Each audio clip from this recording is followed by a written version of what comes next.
En 2023, nous avons 7,3 millions d'immigrés en France, soit 10,7% de la population. 34% d'entre eux ont acquis la nationalité française. Ce sont les derniers chiffres de l'INSEE. Associations, aide au logement, RSA et autres avantages fournis par l'État. Être étranger est plus avantageux que d'être français. Dans le pays des droits de l'homme, le migrant se plaint.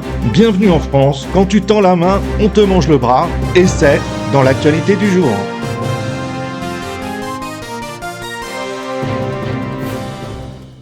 Slimane Tirera est le fils d'un père et d'une mère d'origine malienne, bien accueillis en France. Il a donc fait toute sa scolarité, poursuivi quelques études, jusqu'à devenir conseiller départemental du 93. Comme quoi, la France est une chance pour ce fils d'immigré, figure du 93, qui sera invité sur le plateau de Jean-Luc Morandini. Face à lui, Julien Audoul, député RN, et une journaliste. Le sujet étant bien sûr l'immigration, Slimane Tirera prononce la phrase de trop « La France n'est pas assez généreuse ». Alors, le ton monte, et je vous laisse découvrir la suite. Qui viennent, Slimane Tirera. Voilà, est-ce que c'est un exemple, Donald Trump, puisque c'est la question qu'on va se poser jusqu'à la fin de cette émission? Pour moi, c'est pas un exemple, c'est un anti-héros.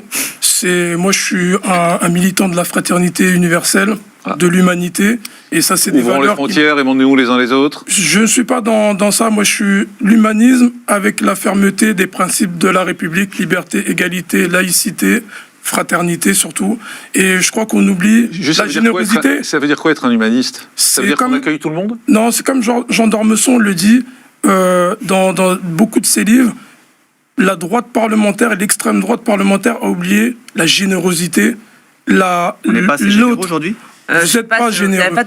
On n'est pas généreux. Vous n'êtes pas généreux. On n'est pas généreux en accueillant 500 000 personnes par an. Vous avez oublié la foi. On n'est pas généreux en donnant les soins gratuits aux clandestins. On n'est pas généreux en octroyant des logements.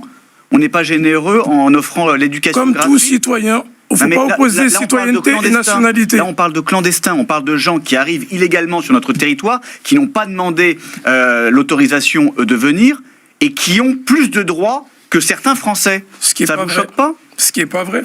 C'est pas vrai? C'est pas vrai. Le médical d'État, c'est pas un droit que n'ont pas les Français? Les soins gratuits. Ils ont la CMU. Les soins gratuits. Vous n'avez pas vécu. Vous n'avez pas vécu avec le RSA. Vous ne vivez pas dans la France réelle. Si, moi je vis dans la vie réelle. Slimane parle et vous répondez après, Julien. Moi je vis en banlieue, en Seine-Saint-Denis.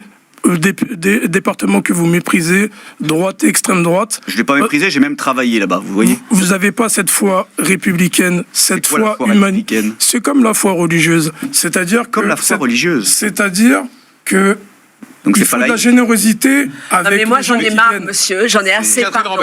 Et la loi, c'est la loi. Non, j'arrête. Je ne peux pas vous laisser ça. La gauche, je vais vous faire une réponse très simple qu'avait fait Giscard d'Estaing au débat face à Mitterrand. Vous n'avez pas le monopole du cœur. Et c'est pas parce que on a le monopole des valeurs républicaines. On préconise que les gens on entassé veulent un peu moins d'immigration, qui veulent un peu plus de sécurité, que ça ne fait pas d'eux des humanistes. Vous comprenez? Vous n'avez pas le monopole du cœur. Arrêtez de donner des leçons. Moi, je ne mieux dans la bouche de Giscard d'Estaing. Il y a quelque chose qui est très frappant et qui nous a tous frappés concernant les actions de Trump là, c'est le volontarisme, c'est l'énergie et c'est l'optimisme. Oui, vous n'êtes pas humaniste, c'est ce que vous dites. Ça fait que je ne suis pas humaniste de dire bravo. Après, moi j'étais très choquée par la violence. Laissez-moi finir.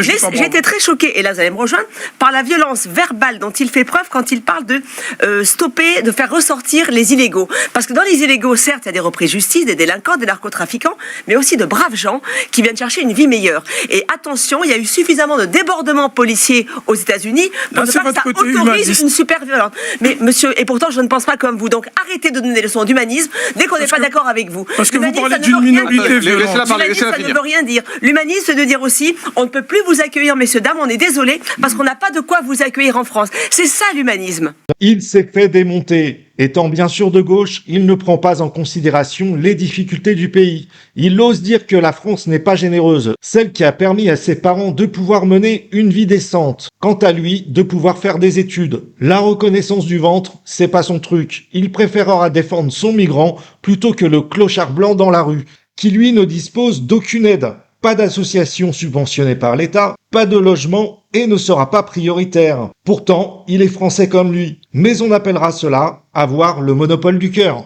Alors, bienvenue à gauche.